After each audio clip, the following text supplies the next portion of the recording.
want you to put the word out there. We back up. Understand me? We back up.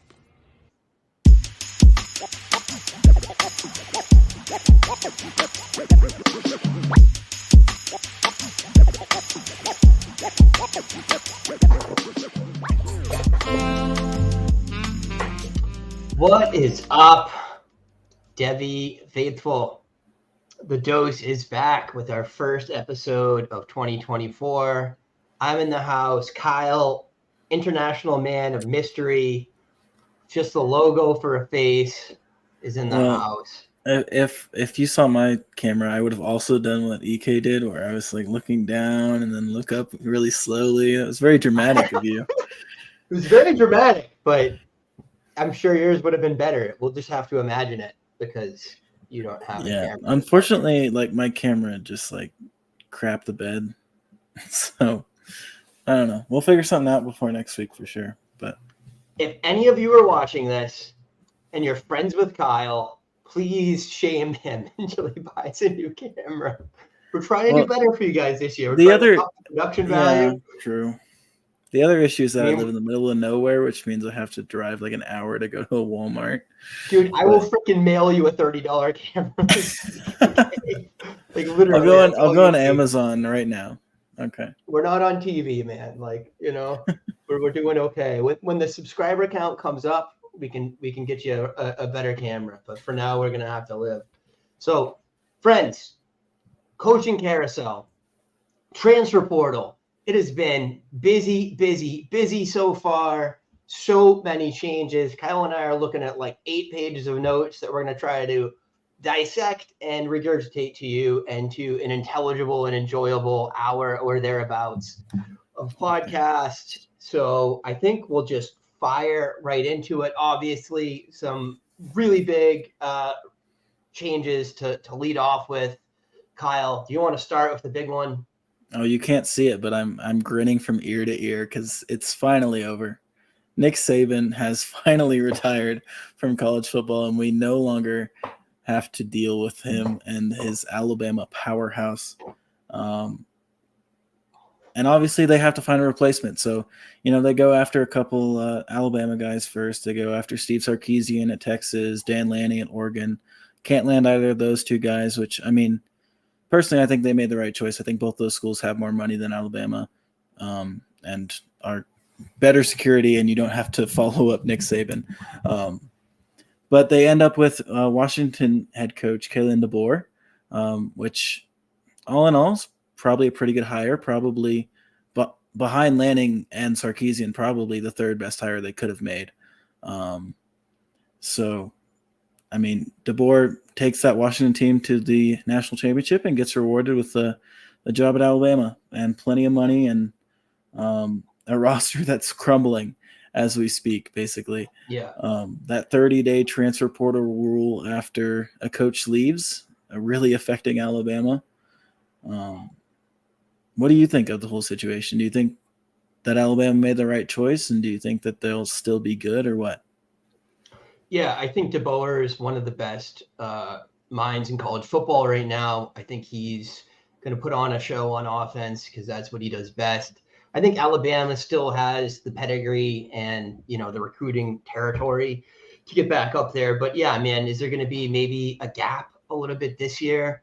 I mean, we just saw the Exodus go out, right? But I look, DeBoer was able to build Washington, I think, with probably less resources that he has here in Alabama. I don't see why he can't do it again here. I think the big story for me is, as you said, the crumbling roster.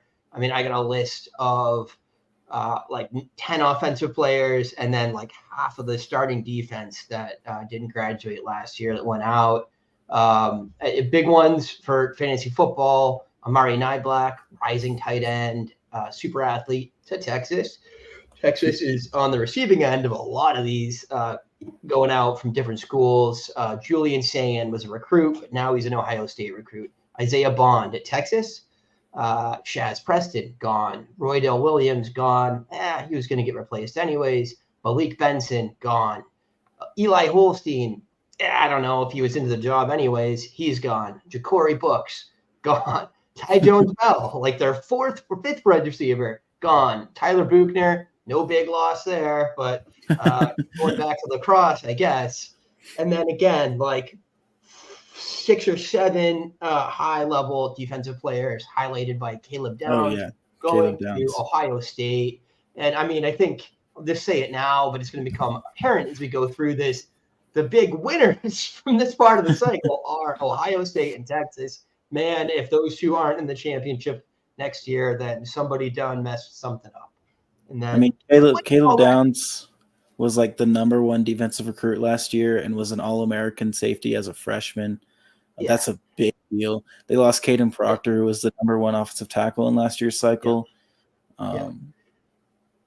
Like, obviously the skill positions are affected because they lost like everybody at the skill positions except for running back with like Justice Haynes and whatnot. But yeah, the defense and the offensive line, they're leaving too. I still wouldn't be surprised if Milroe jumps in too. There was rumors that he was, but nothing's come to fruition yet. But look, man, I look at that list in terms of skill players, and you lose the experience, you lose the cohesion.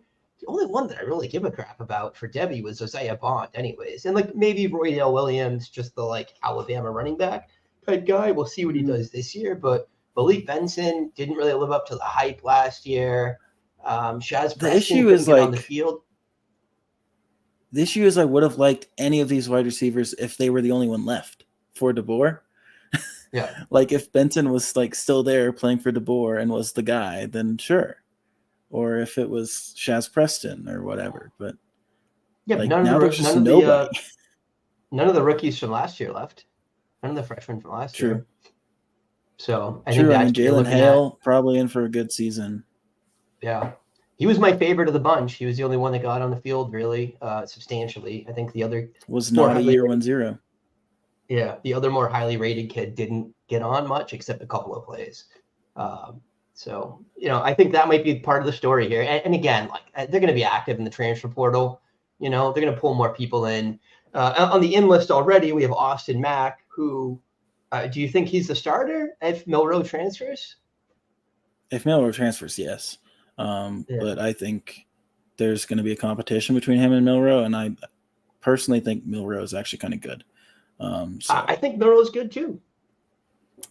I mean, he's 100% on that Jalen Hurts track, like very similar in terms of like play style, athleticism, and the path they've taken at the college level. So, I think he should come back, but I'm sure he's, got all kinds of feelings and a lot of people in his ear saying different stuff. But gosh, how good for his draft capital if he comes back and plays really well. And we know, if nothing else, DeBoer is going to set him up for success. Really. Absolutely. My biggest question about DeBoer and the staff particularly is like, can they recruit? And that's going to be the big question because DeBoer hasn't really been anywhere in the FBS for more than 2 seasons. I don't think he proved a ton at Washington in terms of recruiting. I mean, he got Austin Mack, but like, was that really that big of a prize anyway? Yeah. And then Ken Womack as defensive coordinator comes in as the former South Alabama head coach. I don't think Ken Womack has ever talked to a 5-star trying to recruit him. And then I think their other defensive guy they brought in was the head coach at Buffalo. So like another guy who maybe doesn't have a big recruiting pedigree. Of course, Kalen DeBoer has never really coached in the South. So that's another thing that kind of is a big deal at Alabama. It'll be interesting to see. Yeah, I'm sure that Saban's going to do what he can to ease the transition in terms of, like high school scouts. He's still got that offense, and he's still got that office. He's still in Tuscaloosa. Yeah. Is he? I felt like he'll be like hovering around the background. Yeah. Like so I got faith, but yeah, there's some tests to be ahead of him. I saw that you listed Jeremy Bernard here as well. If that comes to fruition, I'm very excited. I think Bernard. Yeah, Bernard is in the portal, but has not announced where he's going. But it was assumed that it would be Alabama for a while, but still hasn't happened. So who knows? Got it. All right. So let's talk about the flip side of this. So Washington obviously losing the guy that took them, from a program over a couple of years to be, in the national title game, is gone, and yet they replace him with another rising star in college football, Jed Fish. Fish or Frisch? Fish. From Arizona.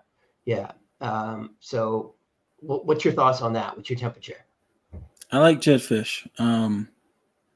He kind of ruined his reputation a little bit with the things he's said in the media about like players transferring and you shouldn't be able to transfer, and then leaving this team.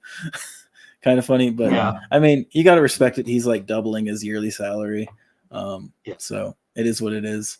But he's got an uphill climb. Honestly, Kalen DeBoer had an uphill climb going into next year, just because of so many graduations. Dylan Johnson is gone, Michael Penix, Roma Dunze, Jalen McMillan, Jalen Polk. The tight end, I believe, is also gone. Like every skill position player has left, especially with Jeremy Bernard now in the portal. There's not much left on this roster. And Fish, unlike DeBoer and Austin Mack, is not bringing a ton of Arizona guys with him because it seems like he kind of lost their faith in some meetings and whatnot. So they'll have an uphill climb, but I do think Fish is a good coach. I think he can get this team there eventually, but it is going to be tough in the Big Ten.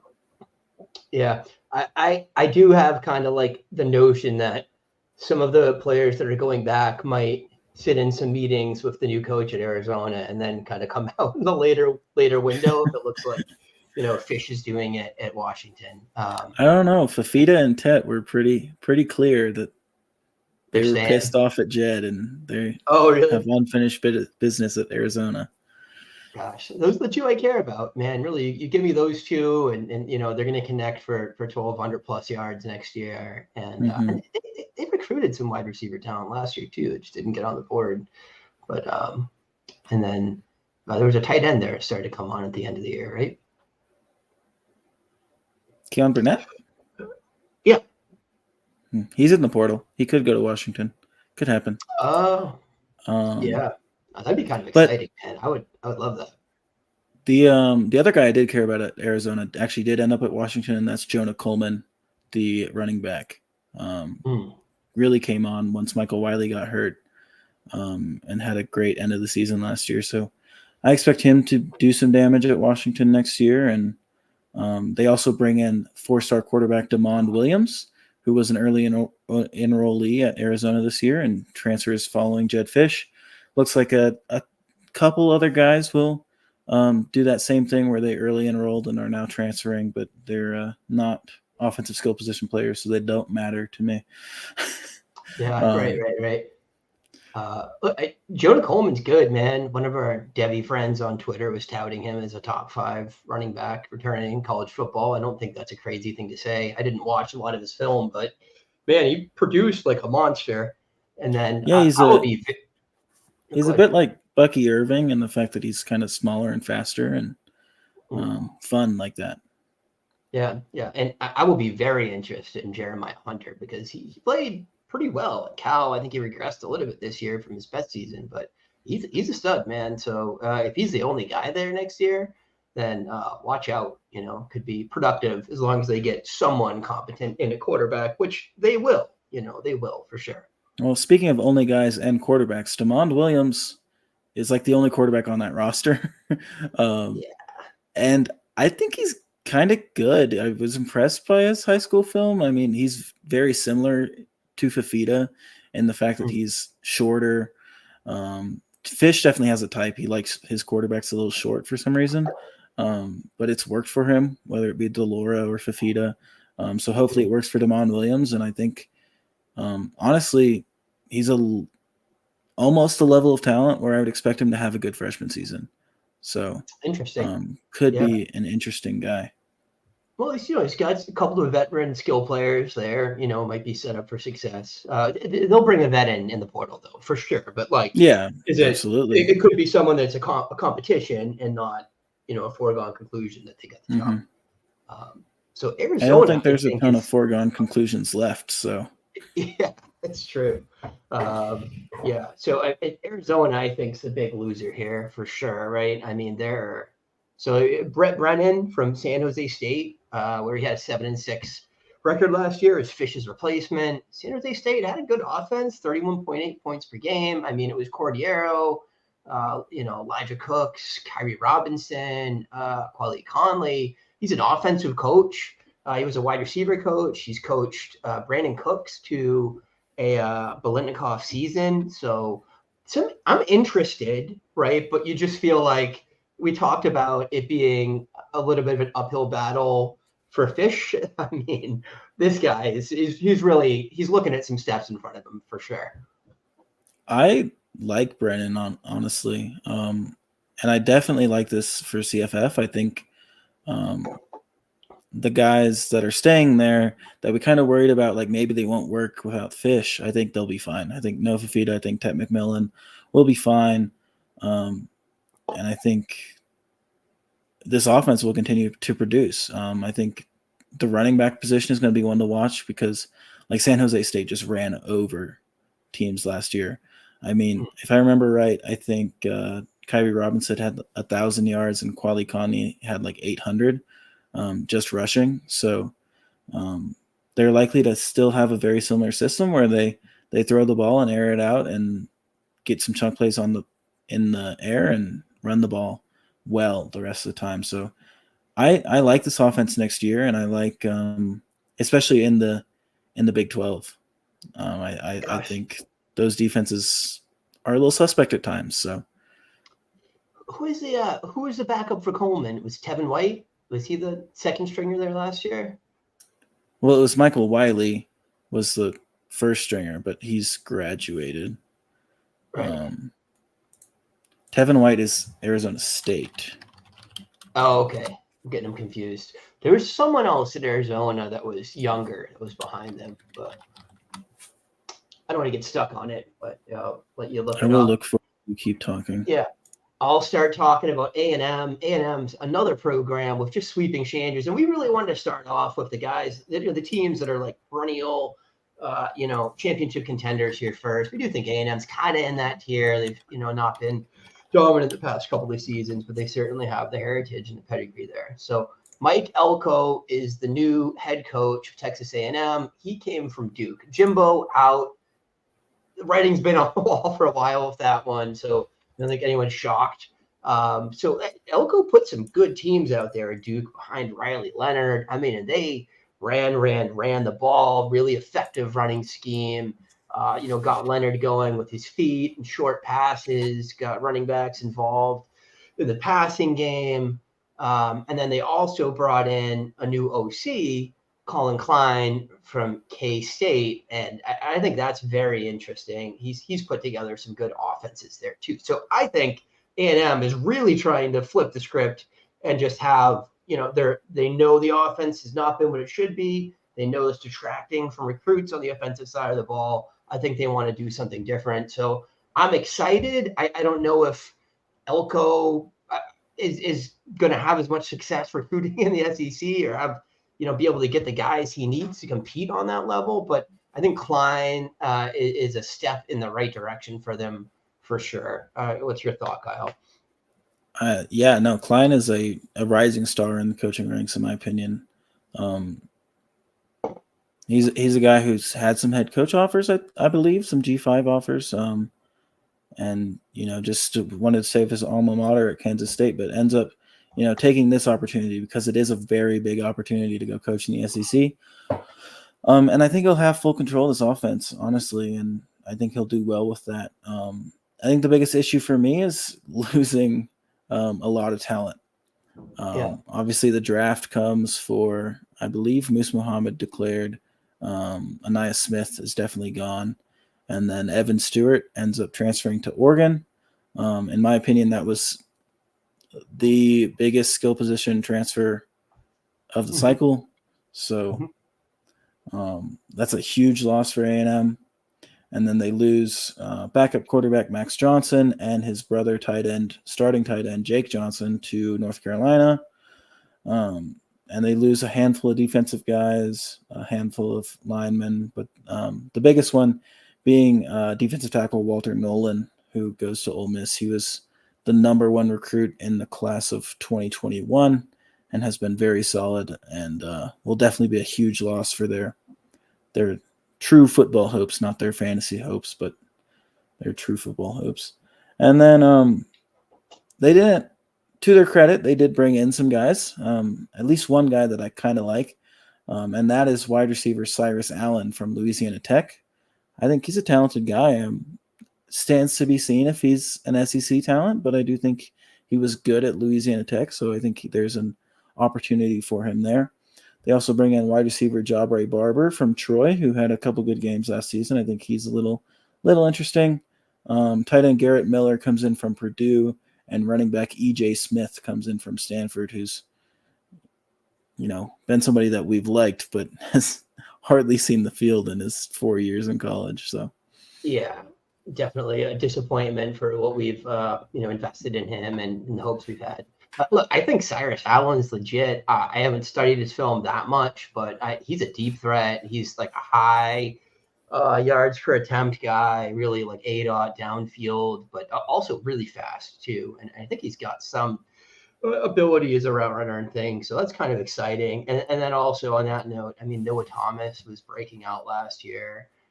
He looks like he could be a stud. And then you might see some guys like Ja'Day Walker and Moose Muhammad shine a little more too. I think they're both back as well, Kyle, right? Is Muhammad back? I'm honestly not sure on Muhammad.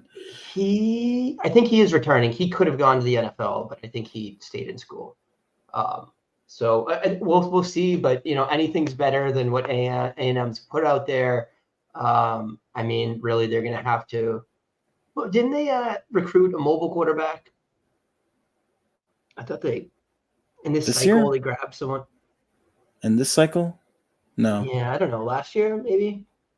Last year, yes, but he's not. Wegman's gonna come back, right? Yeah. Right. I was like, what are you saying? They definitely have a quarterback that we think is like top 5 in talent. So hopefully Klein can unlock.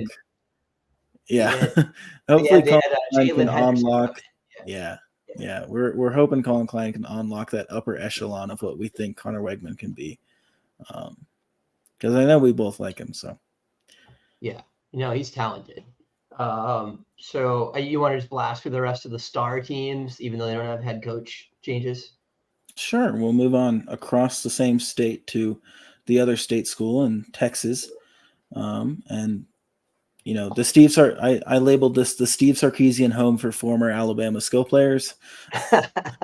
Isaiah Bond and Amari Nyblack headline the new recruits. They also bring in Matthew Golden, the wide receiver from Houston, who was a former 4-star and was very productive at Houston, somebody who a lot of us thought had true Devy value, even though he was at the G5 level. So he moves up to a very, very strong school and a wide receiver room that's pretty open, honestly. I mean, they're returning Jonte Cook, and that's about it.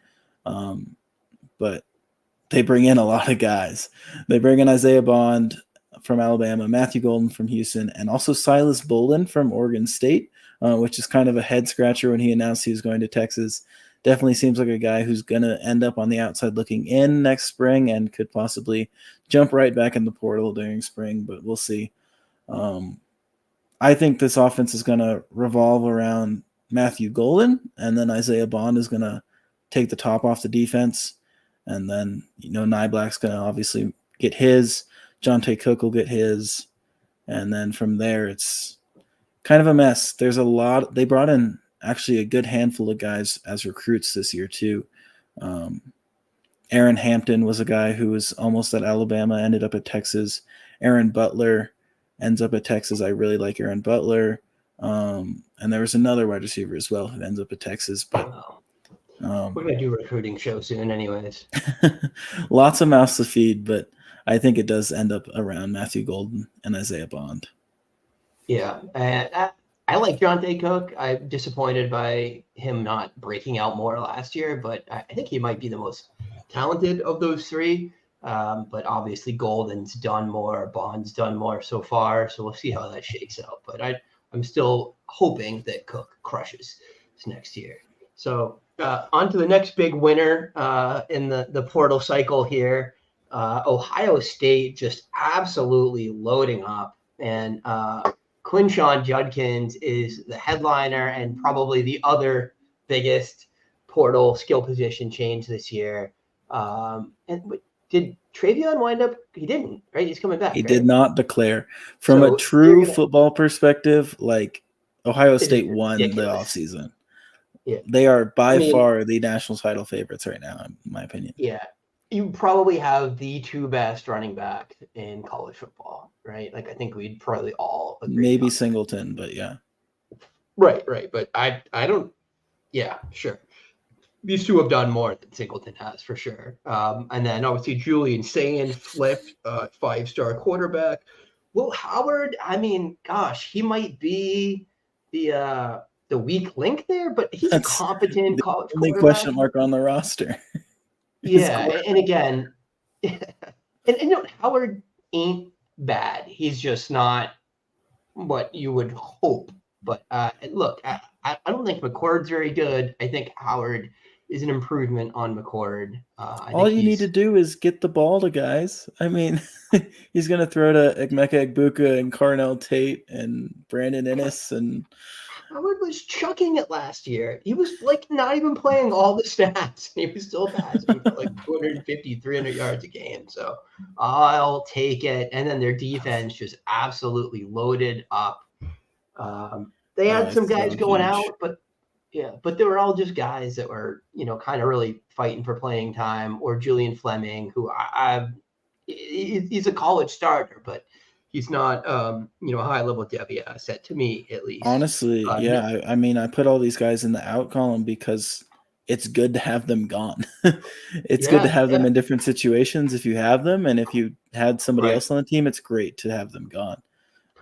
Like Chip Turnayam in Kentucky and Evan Pryor in Cincy, those guys are going to like really have an opportunity to be awesome for CFF this year. Absolutely. Noah Rogers, will slot right in there with Concepcion and NC State, but we'll talk about them in a minute.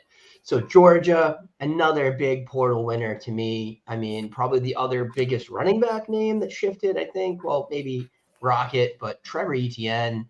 I think is high on everyone's Devy boards at this point. And to get to see him be the featured guy in a Georgia offense is just exactly what you want to see from your Devy back. So long as like weird stuff doesn't happen, right? And somehow it's not Etienne because weird stuff happens at the backfield of Georgia sometimes. But I think we all think he's the guy above Roderick, above Branson, above whatever other, 4 stars are on that roster. Yeah, absolutely. I'm excited about Etienne in Georgia. I mean, as excited as I can be hating Georgia, but for he's going to purposes, it's good. He's going to blow up, and they also bring in a ton of receiving help because they lose Brock Bowers, they lose Lad McConkey. All that's kind of left is Dominic Lovett and a bunch of 4 and 5 stars that haven't quite proven themselves yet, but obviously have talent. But they bring in some guys who will probably jump them. And that includes Vanderbilt freshman London Humphreys, who had a very good freshman season. Miami wide receiver Colby Young, who I am quite high on as a Devy asset. I think he's a very good athlete for a 6'5" wide receiver. They bring in Stanford tight end Benjamin Urasek, who has been one of the better fantasy tight ends in the country over the last few years, and now jumps into a spot where the number 1 fantasy tight end has been for the last 3 years. So likely the quick replacement for Brock Bowers for next year. In my opinion, you're looking at their starting roster right there. Like that's their starting line. I mean, Humphreys is better than everyone there except Lovett. Well, Lovett. Colby Young, you love. Ben Urosek is better than Delp. I'm sorry. He is. I would have hoped he came out this year. As a college player and considering he's a 6th-year guy and Delp is a 2nd-year player, I agree with you. From a Devy perspective, I don't, but go on. Yeah, I mean, yeah, sure. Yeah, he's like 22 or 23 already, but he played well fairly early. Like his 3rd year, he broke out. So I don't think he's dead, but yeah, sure. I hear you. Even Michael Jackson III had some good games last year for Minnesota. So I doubt he's the starter. And then the That's outs the again. USC guy, isn't it? Not the men. I'm pretty sure. Oh, what? No, Michael Jackson the third. Is it? They're both named the third? Michael Jackson the third is from Minnesota. USC. That is super weird to me. All right, moving on. Going out, the Nyman Norset and no one else to really care about. Brock Vandegrift. I mean, the best thing that could happen to your Brock Vandegrift bags, if you're still clutching them in Campus to Canton, is that he gets out of there to Kentucky, where honestly they've had these mobile type quarterbacks playing there and playing pretty well. God, who is the quarterback there last year? Devin Leary. Leary, did he graduate? Yes. So Vandegrift with a shot. He'll likely start. Yeah, I think he'll start. And I think he'll be productive too because he runs. He's got a big arm. He just hasn't been able to put it all together. All right, so the other big names we got to hit here. None of these have real coaching changes, but a few interesting in and outs on the portal. So we'll just kind of fly through these a little bit. USC outgoing Malachi Nelson to Boise, of all places. Really interesting there. And then Mario Williams, who is like their wide receiver 3 or 4 last year to Tulane. Interesting for him in Tulane. Again, these are okay if you have these guys because they probably weren't starting this year at USC. And Dorian Singer to Utah, which we forgot to put on the show sheet, but that's happening as well. I didn't see that. That's interesting too. Although not really. Dorian Singer's dead. I mean, at Utah, he's not dead, especially since Mikey Matthews transferred out. They have no wide receivers. Matthews transferred out. I didn't see that yet. But gosh, when's the last time they had an 800-yard wide receiver at Utah? I mean, if you count tight ends, but and then coming in, they'll also have a competent quarterback because Cam Rising is going to be healthy, hopefully. That's true. And coming in, Joquavius Mark, which I think is interesting. I do like Joyner, the freshman from last year. But Joquavius is very much so. God, what was the kid they had 2 years ago that went to the NFL? It was a pass Travis Dye. Yeah, he's very much in the mold of Dye, I think. Maybe a little bit more, a bigger back than Dye was. Travis Dye was very good for fantasy at USC. Very good for fantasy, and I could see Joquavius falling into that, although they do like more of a rotation. So moving on, the other noteworthy thing at USC that I think we'll find out more soon, but I mean, this probably means Miller Moss is a starting quarterback. They did bring in Jaden Maiava, the freshman from UNLV who took over the job last year. Surprisingly highly rated by the recruiting services as a transfer. He was a 4-star by 24/7, and his recruitment came down to Georgia and USC. So actually, teams tend to think of him highly, so it could be an interesting little battle there. Yeah, I think Moss is going to get the chance to lose the job, right? Absolutely. He played well in the bowl game. And Moss is probably free in most tier leagues too. So what the heck? I wonder what round he'll go in freshman drafts. Probably pretty high, I would think. FSU, just obviously they graduated a ton of people. A lot of talent flowing to the NFL. Every offensive skill position. Yeah. And it doesn't look like there's a 1-to-1 wide receiver placement for Keon on this list, but Roydell, I think, is a great fit for them to replace Benson. Malik Benson could be a weapon there. I think that's more of a question. DJU, what's your temperature on that? I mean, I think he wasn't bad last year at all. He was good last year for Oregon State. Yeah. And how much of that was the influence of, coaching staff? I don't know. And then Jalen Lucas. I think this is a good coaching staff too with Norvell. I do as well. Yeah. And I think they got the most out of Jordan Travis and, DJU, a little bit different player, right? But has some of the same skills. So it could be a good fit for him. You want to lead off Oregon? Oh, don't forget Jalen Lucas. I like Jalen Lucas to FSU more than I like Roydell. I think Roydell is more of that Trey Benson type, but Jalen Lucas is very similar to a lot of the guys that succeeded at Memphis under Norvell, like Antonio Gibson and who's that other guy that I am blanking on now? When transferred out. Whatever. But at Memphis, Norvell succeeded with a lot of smaller, faster backs, and Lucas is very much in that mold. Right. And also all NCAA like return man. So very talented player. And then Oregon, moving on, they bring in the quarterback of now and the quarterback of the future. They bring in Dylan Gabriel to take over the reins for Bo Nix going into next season. And he has to be out of eligibility after next year, or else college football is broken. So he'll fill the shoes next year. And then they bring in Dante Moore from UCLA as the quarterback of the future. I mean, Dante Moore was the QB2 last cycle. For a lot of us, he was the number one quarterback, but ahead of Malachi Nelson. So I think they're set for now and they're set for the future. I really like Gabriel as a college quarterback, despite not really seeing much NFL potential. But they're set. And they also bring in the best wide receiver in the country in Evan Stewart. So, there's no complaints. I mean, Evan Stewart and Tez Johnson are going to be catching balls from Dylan Gabriel next year. And then hopefully we'll get like Jurion Dickey catching balls from Dante Moore. And Dan Lanning is really building something up there. Yeah, and it was a deep wide receiver room too. I mean, it goes past Tez and Stewart, but I do agree that they're going to be the 1 and the 2 there. I think it might be a competition. Moore is definitely more talented than Gabriel, but I'm sure they do want a steady presence at the helm, and Moore wasn't. Gabriel almost won the Heisman last year. If he didn't fall apart, if him and Oklahoma didn't fall apart at the end of the season, he is in New York for the Heisman Trophy presentation.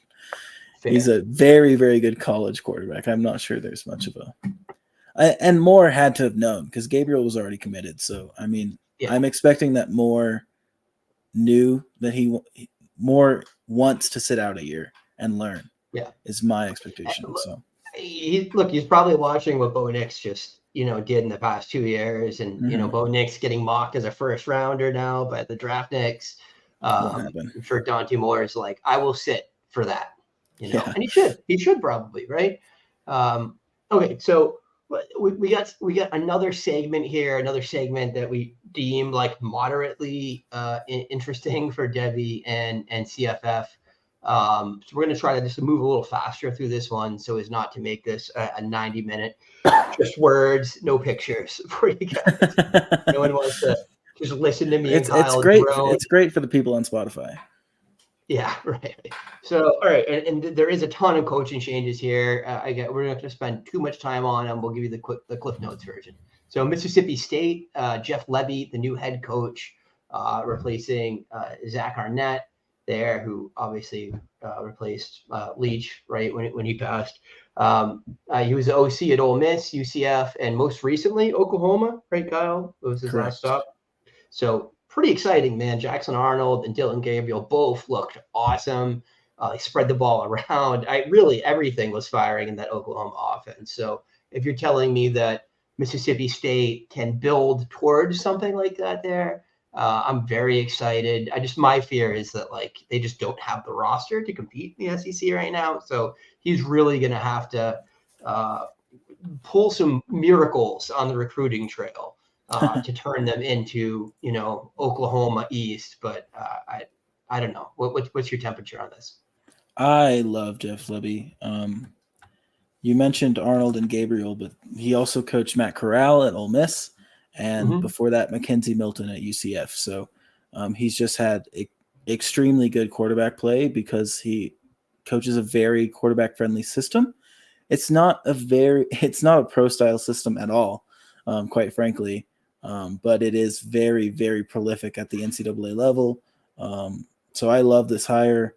He does tend to spread the ball out a little bit with the wide receiver position, so I'm not super stoked on that. But the running backs have been good for a few years now. So I do like the quarterback and running back position for under Levy, and I do think this is a step in the right direction for Mississippi State, albeit an uphill battle with a very lonesome roster there. Yeah, but what's new for Mississippi State fans, right? That's been the story as long as I've been watching. All right, so Michigan State, Tucker out, obviously. Jonathan Smith is their new head coach. He built the program at Oregon State. He made DJU look awesome last year, and really had that offense humming. I mean, Oregon State was a good team last year. Workhorse usage at RB. So if he kind of replicates that, I think we can be excited for this offense. Brings Aiden Chiles with him. We're all excited for that. We think Chiles is legit, at least for college, if not as a real Devy talent. Wide receiver TJ Sheffield, Jack Velling came along with him. Sheffield from Purdue, but they lost just everyone else. The rest of the wide receiver room, quarterback room, which is good if you're a Chiles bag holder. Wide receiver Tyrell Henry, who was useful last year. Malik Carr, he's got to be a sixth-year player too. So, what do you think about Jonathan Smith? Are you excited there? I think this is another program that made a good move. I think Jonathan Smith's a good head coach and will continue to be. And I think Chiles is going to light it up. And looking ahead at tight end, I think Jack Velling is a serious value going into next year for CFF. Got it. I couldn't place the name, but yeah, he broke out last year for Oregon State, and he was very good. So he's still kind of a sneaky guy. He's probably rostered, but I bet he's probably acquirable still because he hasn't, Sure. He's not like a top 10 Devy asset or anything. And I think in limited waivers, he's probably still available. Yeah. Because he was not drafted, but he was definitely picked up if you had right. We were talking about him midway through the season, but you're right. And if you had 2 claims a year, neither one of them was Jack Velling, right? Yeah. All right. So Syracuse, Fran Brown replaces Dino Barbers. He was a defensive coach. He's currently ranked as the top recruiter in the nation, which is kind of mind-blowing to me. I don't really know what the context for that is, but God, maybe it's turning a new leaf for Syracuse. They got some guys in the portal, Kyle McCord, Zeed Haynes from UGA, Jackson Meeks from UGA, couple of wide receivers there that didn't see the field much. What matters to us is LaQuinn Allen and Aranda Gadsden are both there. Can McCord get them the ball? We'll see. What do you think? I think McCord is a good ACC quarterback. Okay, I'm gonna hold out a little bit of hope. And I do think actually Yazid Haynes is a big deal. He's a former 3-star, sure. But he was one of those guys who just like spring practice at Georgia every year, the last 2 years, and got some good reviews at both times. So I think he actually has some talent. He doesn't have Georgia talent. That's fair. Not many people do, but I think he definitely has Syracuse talent, and I think he'll make a splash. Yeah. Nice. So Oregon State obviously lost a big piece there. Trent Bray's taking over. He was the DC last year. The offensive coordinator appears not to have changed. I couldn't find confirmation. Damian Martinez is still there, but their quarterback room is gone. Incoming, they have Idaho QB Gavani McCoy and former 4-star Mizzou quarterback Gabari Johnson. Added Jam Griffin from Ole Miss. Lost all their pass catchers that were relevant, but really they were a running first team anyways. Bolden had a good season, but any notes on Oregon State? So I think this roster is going to be a little rough on offense, but they're playing in the Mountain West next year. They're still better than most of the teams are going to play by far. So I'm interested in who wins this quarterback battle because both these guys can run. McCoy was actually like super electric in the FCS level. In terms of FCS guys, he'd probably be like my QB2 from the portal. So I do like McCoy if he starts, and I do like Gabari Johnson if he starts. I liked him as a recruit going to Missouri last year. Obviously not going to get that chance with the Tigers, but very athletic from the Washington area, so it makes sense to go back home. Interesting. And Damian Martinez for 1,000,000 yards if he's just closing out games. So that's good. I'm a fan of his. Look, I think Indiana is one of the more interesting teams here, and it's the first time I've ever said that in my life. But Kurt Signetti coming up from JMU, where they had really explosive offense. And I don't really know his resume that well, but he's won Sun Belt Coach of the Year before. He coached Russell Wilson before he transferred to Wisconsin. I think there's a lot of promising things going on here. And in the portal, they just brought, JMU with them, but then pulled from a bunch of different places. So you got Elijah Surratt, you got Kalen Black from JMU, you got Cordis Rourke from Ohio, veteran quarterback. Definitely a gamer too at that level. You got Miles Price, who has been really good at an SEC level in the past, right? Big 10, Big 12. Okay. Wake RB Justice Ellison, who was he was the one that was good last year, right? Like one of them was. He was the one that was good for a couple of games when the other guy got hurt, and then they didn't stick with them. They wouldn't play him, right? But his peripherals were good too. I remember he's like good yards after contact, good broken tackles. Those are great signals for running backs. And they kept Donovan McCulley, wide receiver, converted quarterback, highly athletic. He was coming on towards the end of the year. He was getting some hype in the portal. Like there were some serious offers there, and he ends up staying at Indiana. Gosh, if he's the guy there, and they don't just spread the ball out, it could be really interesting. JMU, right? They would feed a guy a lot of the times, right? Yeah, but it was Surratt, so I'm kind of thinking it's Surratt again. The rest honestly, of the role players. These are all three of these guys are good wide receivers, so I think they'll all play a role. Honestly, I'm not entirely sure that Curtis Rourke is a huge upgrade over Jordan McLeod, which it seems like they had the option to roll McLeod out again. This coaching staff did, but they choose Rourke over him in the portals apparently. So. Was McLeod? Is he like the old guy there, or was he young? No, McLeod was the JMU guy. Yeah. Oh, instead of pulling him with them, you're saying? Yeah. Yeah. All right. And then they lost Brendan Sorsby to Cincinnati. Jalen Lucas, we talked about. We like him. He's a hit for them. Cam Camper, who we're both really interested in. To Boise. We'll try to get to Boise briefly later, but that might be more of like a team previews down the road thing to really get into that. So Duke, Mike Elko obviously resigned, went to A&M. Manny Diaz is the new coach. I didn't put any notes on him. He was an internal hire. No, he was. Oh, I don't actually know where he was most recently, but he's the failed coach at Miami. But I really like this hire. Actually, I think I don't think coaches are what they were. Like I think people grow. I think people get better at their jobs. I think Manny Diaz has gotten better at his job than he was when he failed at Miami. And I think it's hard to say that he failed at Miami, considering he was on a semi upward trajectory. Miami just had a shot at Cristobal and decided to move on. Got it. So I like Diaz as a head coach. I think this is a well-deserved opportunity, and I think he'll do pretty well. And I think he's already starting to do well in the transfer portal because he brings in Malik Murphy from Texas to play quarterback. I think that's a good move. I think Murphy was well sought after in this portal.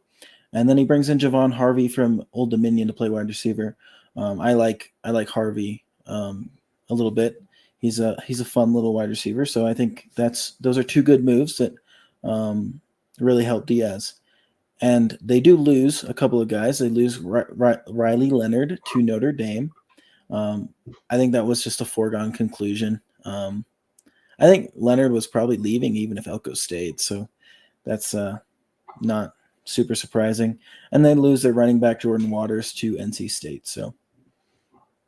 Yeah, Malik's exciting, honestly. He played well in limited usage last year in relief at Texas at the Big 12 level. So he's kind of going down level in competition here to some degree. And God, it's an electric talent.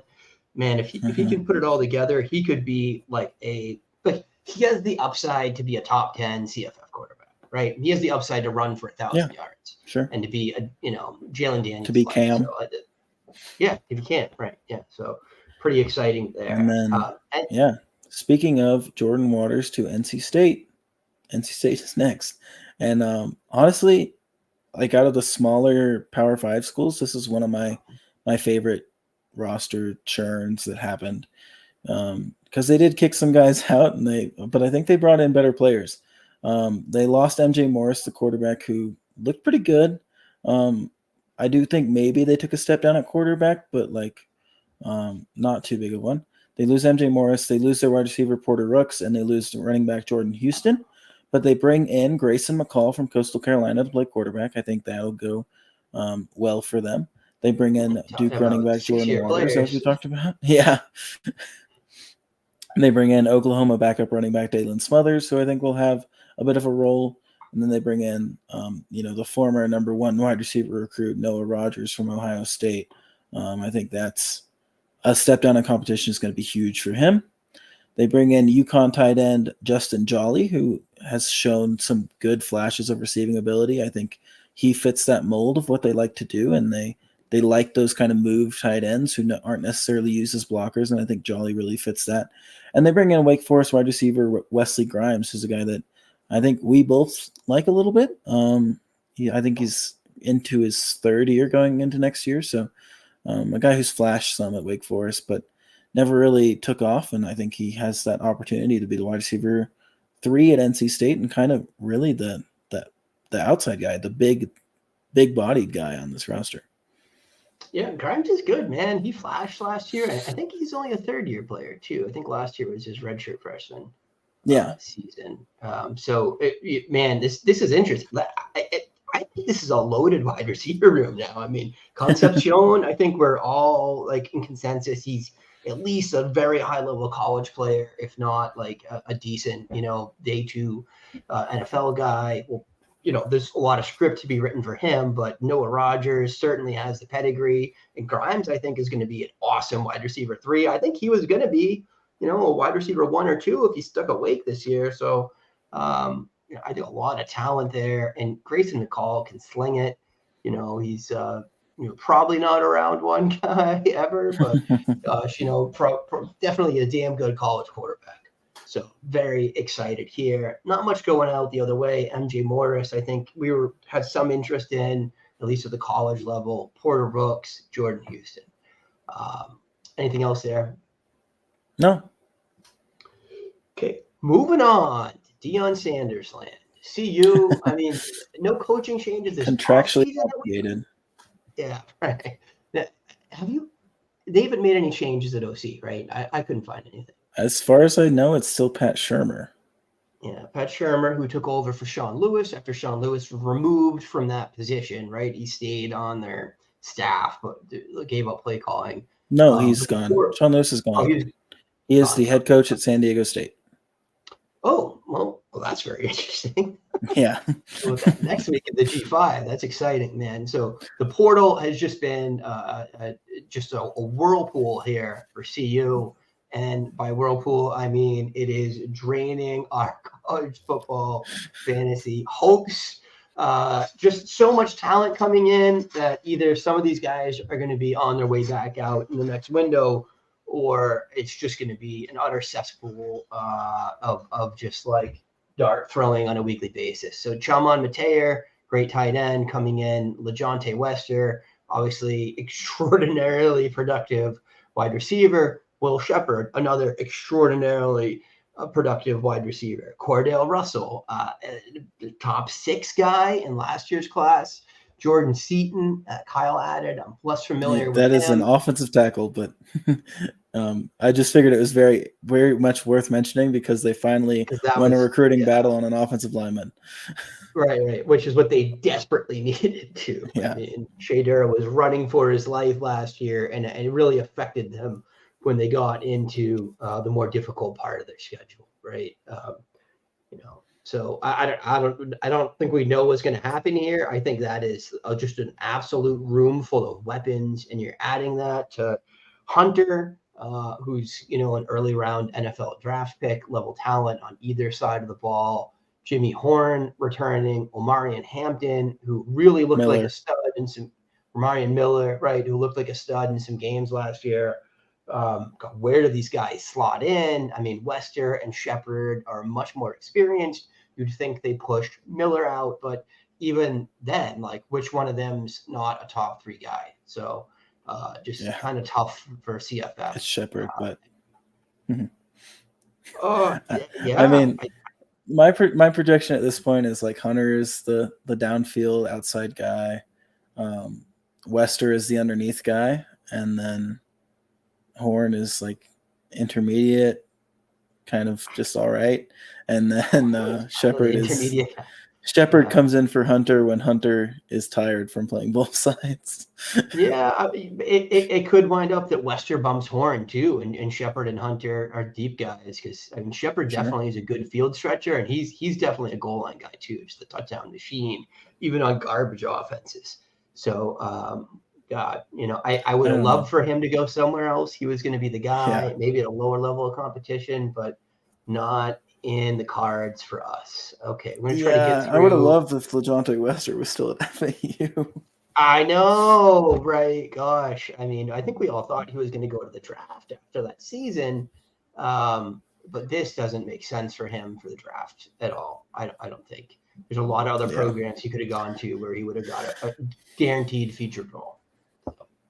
Yeah. All right, we'll try to sketch through a few other programs here. We are going to try to keep it tight, unlike what we usually deliver to you guys.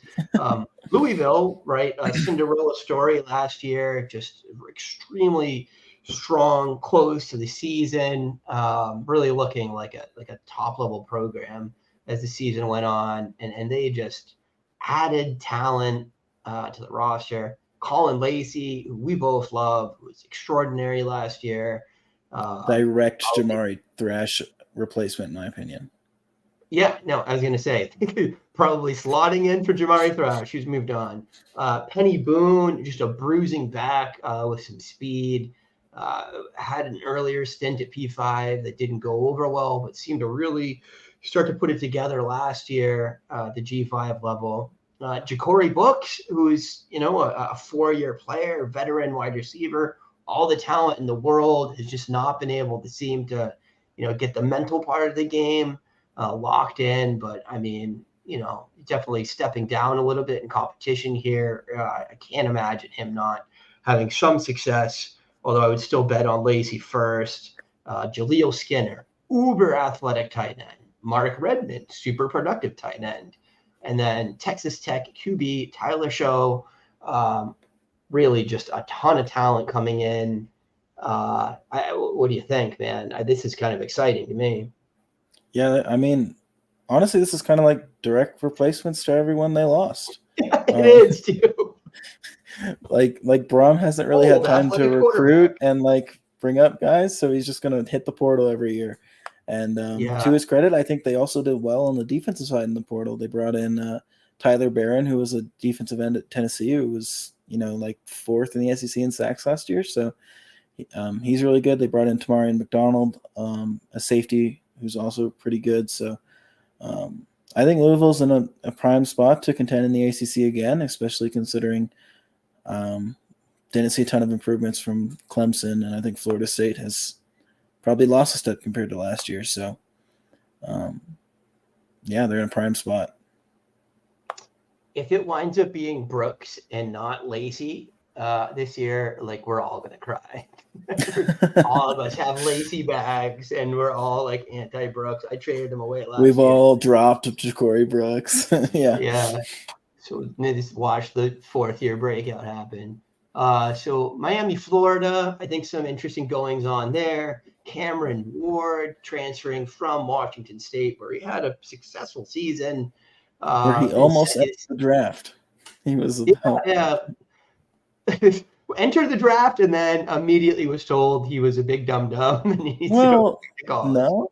I mean, it sounded like he like almost stayed in the draft. Like he would have gotten drafted probably like 3rd round. But yeah, sure. Yeah, but, I don't know. I think he did make the right decision for sure to go to Miami.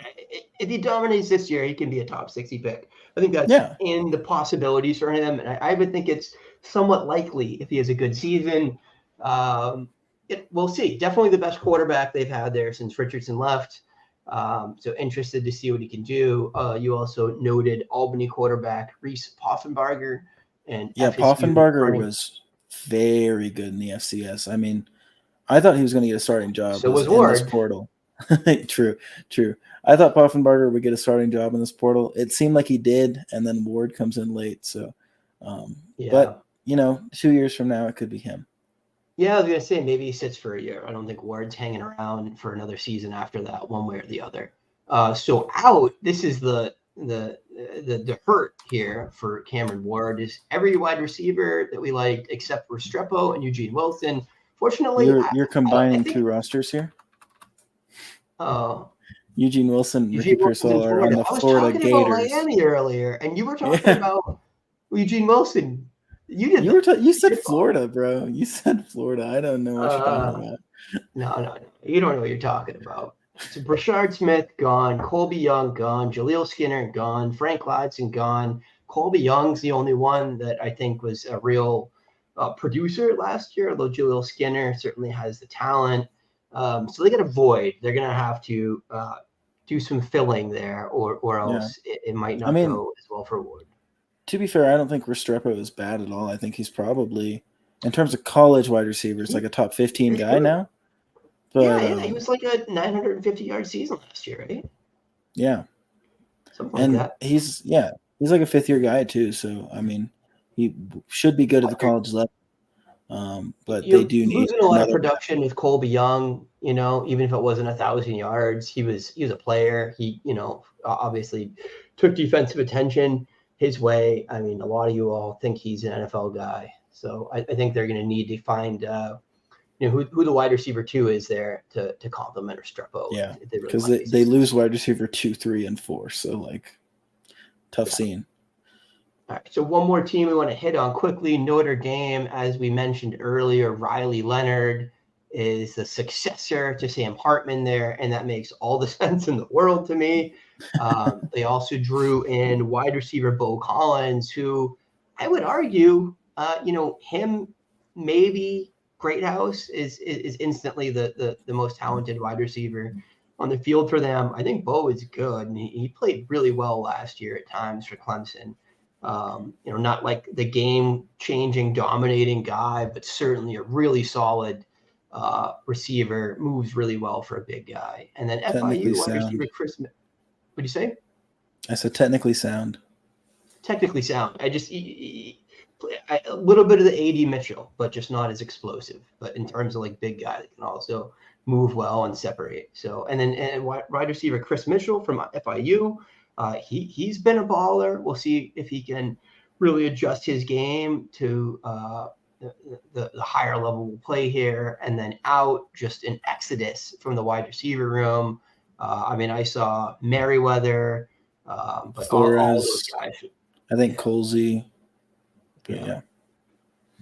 So I don't know. I don't think they're really going to be that different functionally. And I do think Greathouse, Collins, and the tight end there are probably a pretty good trio of skill position. Yeah, probably a pretty good skill position group for Riley Leonard to extend his success from last year. So if you want to take other dudes. Sure. We'll fly. We briefly mentioned it when we talked about Ohio State, but Chip Trayanum going to Kentucky, I think that's a really big deal. Ray Davis was very good in that offense last year, and they've been strong at running back for a long time. So I think he'll continue that streak. In the same breath, Brock Vandegrift also going to Kentucky. He'll probably start, like we said. I think that's a pretty big deal. We talked about Miami, but we didn't mention it. Tyler Van Dyke leaves Miami finally, goes to Wisconsin, where he'll be coached by Phil Longo, which, of course, he was formerly at UNC for the Sam Howell days. So I do think there's some upside there. Leave, or do you think they're just replacing He's graduated. I don't think he has any eligibility left. Taylon Green, the Boise State quarterback, goes to Arkansas. Surprisingly, you get semi-benched at Boise State, and you get to move to the SEC. So interesting move there. I'm not sure it's going to go super well for them, but he is a little exciting, and I think he'll kill it on the out of conference schedule, but tough sledding on the SEC in the might not SEC go so schedule. well. He's young though. He's young. In the same breath, also going to Arkansas is former Utah running back Jaquindon Jackson, super athlete, very large human being. Could be kind of interesting. I mean, almost a one-to-one replacement of Raheem Sanders. Not quite the athlete, but very close. So, And then also AJ Green, who was like their RB2, RB3 last year, also gone. The other kid's still there, but we didn't mention that either. Skipped Arkansas, but KJJ gone, Rocket Sanders gone. Both to USC, right? USC. No, KJJ is at UCF. That's right. Dope. Yeah. But we'll talk about that later. Toledo quarterback DeQuan Finn moves up and goes to Baylor. I think that's well-deserved. He's had some very good seasons at Toledo, so we'll see if he can succeed in P5. Like we just mentioned, Raheem Sanders goes to South Carolina. Immediate starter there, I'd imagine, as long as he's healthy. So big one there. Cody Schrader graduates from Mizzou. He just had a massive season, I think probably close to 1,400 yards rushing. And they bring in Georgia State running back Marcus Carroll, who was a former SEC recruit as well and was great last season. So that one could be super interesting. They did bring in another running back that was also kind of good. So that's a little concerning that they might go with a two-headed backfield, but I think Marcus Carroll is the favorite going forward. Obviously, Ole Miss loses their running back Quinshon Judkins to Ohio State, and they bring in LSU running back Logan Diggs, who's now on his third Power 5 school after starting at Penn State. So did well at all of them. Yeah, I mean, he's been pretty solid at all of them. He hasn't been elite, but he's been good, like just over and over again. So I do think he fills that void for them. But I would still watch them in the spring portal for a running back. And then South Carolina wide receiver Juice Wells also moves to Ole Miss. I think that's another big win for Lane Kiffin. I think he's him and Trey Harris are going to be excellent with Jackson Dart next season. Juice Wells was like widely regarded as like a top 3 wide receiver in the SEC going into last year, but dealt with some injuries. So hopefully he gets healthy and hopefully he has a great season. And then sticking in the SEC and sticking to wide receivers for these last 3 guys, CJ Daniels from Liberty had some really big games last season, was a good deep threat, kind of a smaller guy, but super fast, super quick. He heads to LSU. Obviously LSU has always brought in 4- and 5-star guys, so there's some talent on the roster, but kind of a gaping hole in terms of production with Malik Neighbors and Brian Thomas Jr. both heading to the NFL. So that one could be interesting, but obviously they need to figure out quarterback as well. So that's something to consider. And then Tulane wide receiver Chris Brazzell Jr. heads to Tennessee. Obviously I'm a little biased, but I do love this. Brazzell was very, very good as a true freshman last season at Tulane. I believe he was first team all conference freshman in whatever conference they're in, the AAC or whatever. And he's like 6'5" and moves pretty well. So I think he's kind of a replacement for like Cedric Tillman. He gives me that kind of vibe.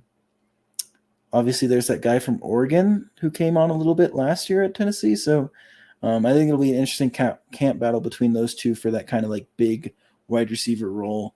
And whoever wins it is going to have a good season.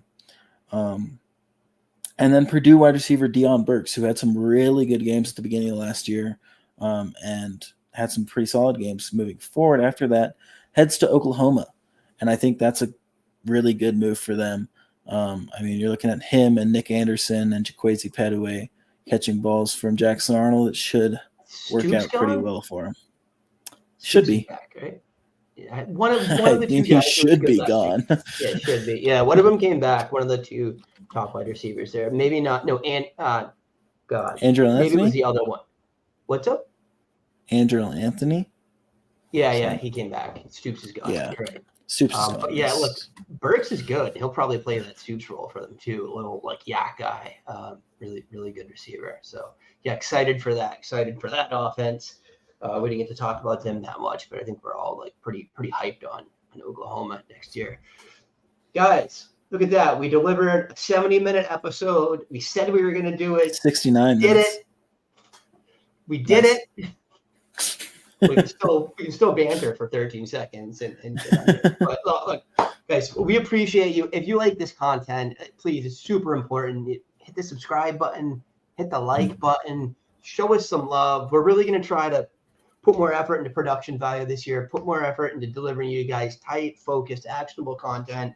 We need you guys to do your part. And if you enjoy the content, try to help us grow the channel a little bit. We had a lot of growth, at the beginning of when we were starting to do this and when I was doing all the videos, but we're really trying to focus on this content, bringing you another voice and CFF and Devy and Campus to Canton kind of counterparts to all our friends that are already working in the space. We think there's room for one more strong show, and we want to be that show for you guys. So please hit the like button, hit the subscribe button. We need your support. Let us know what we're doing. What do you like? What would you like to see that we're not doing? That's how we learn and grow as a show here. So, Kyle, you got any parting shots tonight, my friend? Keep your eyes peeled. A couple announcements coming soon. Woo, woo, woo, woo, woo. Okay, guys, we appreciate you so much. Have a good night. We're going to go try to enjoy the rest of this Chiefs-Bills game here. Kyle is rooting against the Bills because he's an awful person and hates puppies. All right, guys. Peace out.